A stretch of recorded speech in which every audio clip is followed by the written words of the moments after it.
2025 চলে গিয়ে 2026 কিন্তু চলে এলো, অথচ আমি এখনো নিউ ইয়ার স্পেশাল কোনো ভিডিও দিতে পারলাম না, কারণ এইবারের নিউ ইয়ারটা আমার খুব ব্যস্ততার মধ্যে কেটেছে। সেসব কথা না হয় পরে কোনো এক সময় শেয়ার করব।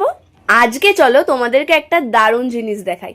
2025-এ যেই জিনিসগুলো মোস্ট ভাইরাল হয়েছিল তার মধ্যে কিন্তু একটা ছিল এই নাম লেখা মুকুট। কোনো ব্রাইড এই 2025-এর বিয়ের সিজনটায় নিজেদের নাম বা স্বামীর নাম মাথায় মুকুটের মধ্যে লিখে সেই মুকুটটা পরেছিল। আর আমিও এরকম একটা মুকুটের অর্ডার পেয়েছিলাম সাথীর থেকে। সাথীর সাথে পরিচয় অবশ্য আমার অনেক দিনের, সেই সুবাদেই ওর বিয়ের সব জিনিসগুলো তৈরি করার দায়িত্ব আমার উপরেই পড়েছিল। তার মধ্যে ছিল এই বিয়ের আর বৃদ্ধির মুকুট। প্রায় অনেকগুলো ডিজাইন বাছাই করে তারপরেই কিন্তু ওর বিয়ের মুকুটের ডিজাইনটা সিলেক্ট করা হয়েছিল। ও চেয়েছিল যাতে বিকিদা মানে ওর বরের নামটা ওর মুকুটে লেখা থাকে। আমিও সেই মতো চেষ্টা করেছিলাম যাতে ওর স্পেশাল দিনে ওর মনের মতো মুকুটটা আমি ওকে বানিয়ে দিতে পারি।